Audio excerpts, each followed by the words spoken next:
Tak krásný dobrý večer, milí svádováci, sousedi. Dovolte mi vás všechny tady jménem nás přítomných, co jsme se na tom zúčastnili, přivítal na tom dnešním takovém setkání. Víte, doba, ve které žijeme, více svědčí tomu, že se lidi uzavírají do sebe a spíš se každý stará sám o sebe. My bychom rádi to změnili a zase se trošku pokusili dát nás tady, jak žijeme, dohromady.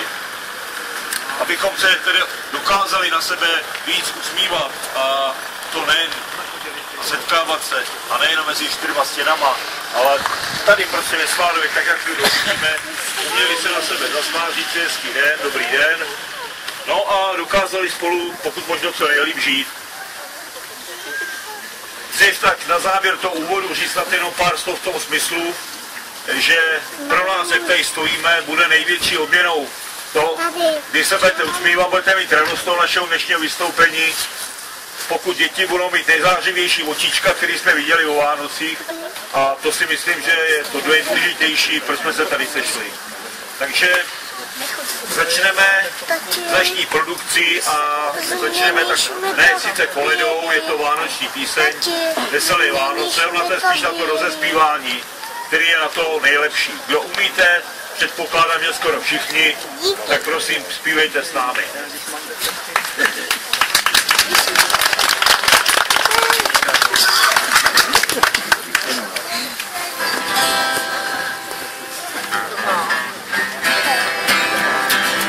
Vánoce, Vánoce přicházejí, zpívejme přátelé.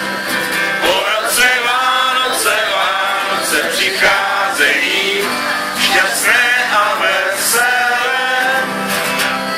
Proč je dělat říct se nedá, duše od stůl přecíní, a pak je hladě hledá kapraností. Naše teta peče léta na Vánoce nás provází u dětství a jsou tak krásné, že oslovují prakticky všechny lidi. A zde je první.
Už nám začíná opravdu onen nádherný příběh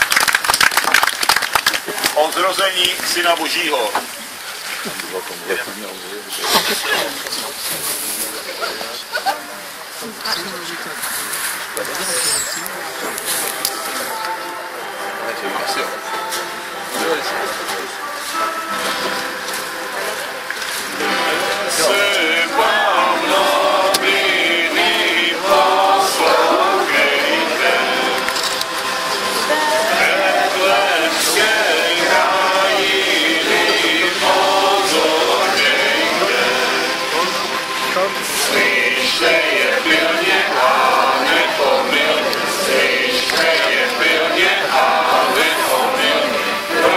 Prosímejte.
narozen věstný položník, oznámuj.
Zpráva o tomto zrození Betlémě, provázena nebeským znamením hvězdou, se šíří do všech stran.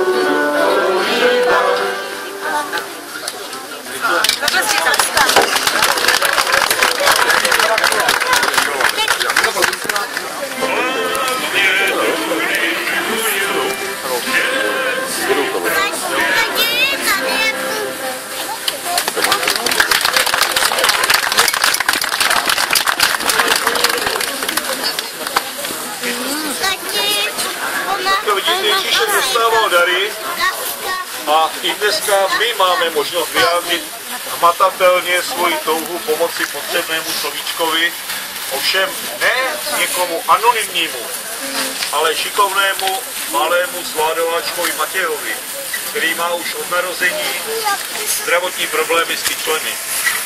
A my bychom jeho rodičům snad spolu s vámi chtěli pomoci shromáždit prostředky na zakoupení ortopedické obuvy, která je opravdu velmi drahá. Kdokoliv budete chtít, můžete přispět samozřejmě jakoukoliv částkou do kasičky prasátka, které je tam na lavičce. Ale abychom nestratili nic, poklonnice Ježíškovi samozřejmě přispěchaly zdaleka také velice významné osoby.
Tak tahle ta novina o narození Krista se skutečně nesla do široka, do daleka a dospěla dokonce do české kotliny až k nám.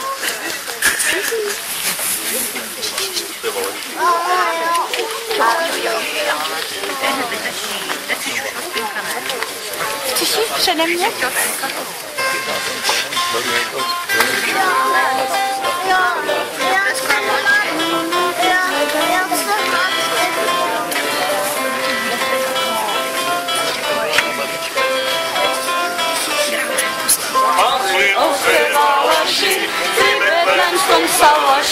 Hajdom, hajdom, bydlidom, hajdom, hajdom, bydlidom.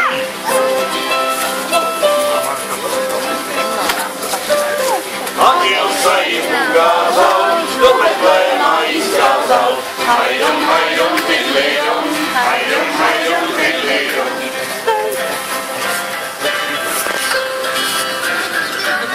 Staňte hore a choďte, Pána Krista najdete. Hajdom, hajdom, bydlidom, hajdom, hajdom, bydlidom.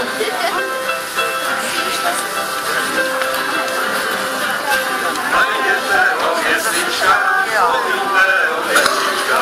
Hajdom, hajdom, bydlidom, hajdom, hajdom, bydlidom. Hajdom, hajdom, bydlidom, hajdom, hajdom, bydlidom. No počkej, ho tak chci.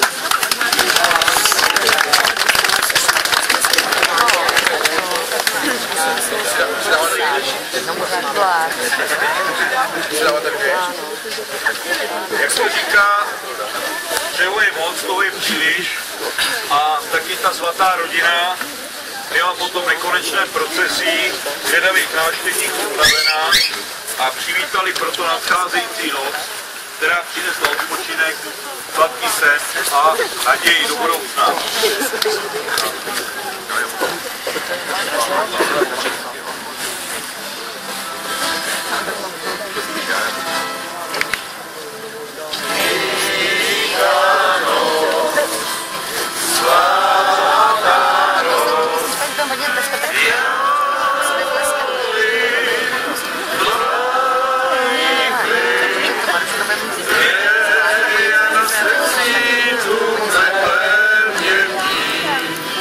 Hvězdy přišly tu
setkání a zpívání se touto písní také už završilo a my věříme, že dnešek tímto založil novou svátostskou tradici a že se takto budeme setkávat i v příštích letech.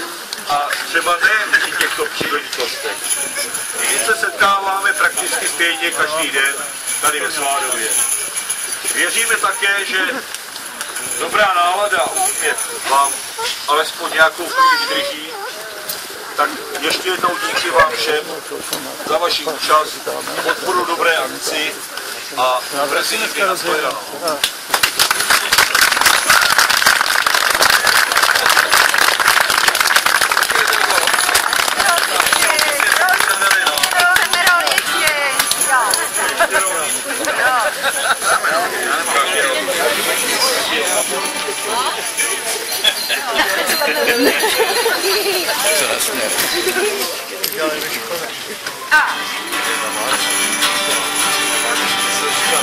Sláva božství, je na zraní, tudy křičí, co nezní, jenom zápasy, kouká na syna, myši na vína, co to slyší v rodičkách a co vzpomíná. Rodičky, opak má hlas, na švárek mají štír, nebo dělá. Rodičky, co to chodí, na menšiny písničky, Vánoce a sní. Rozezvonte svět, co jsou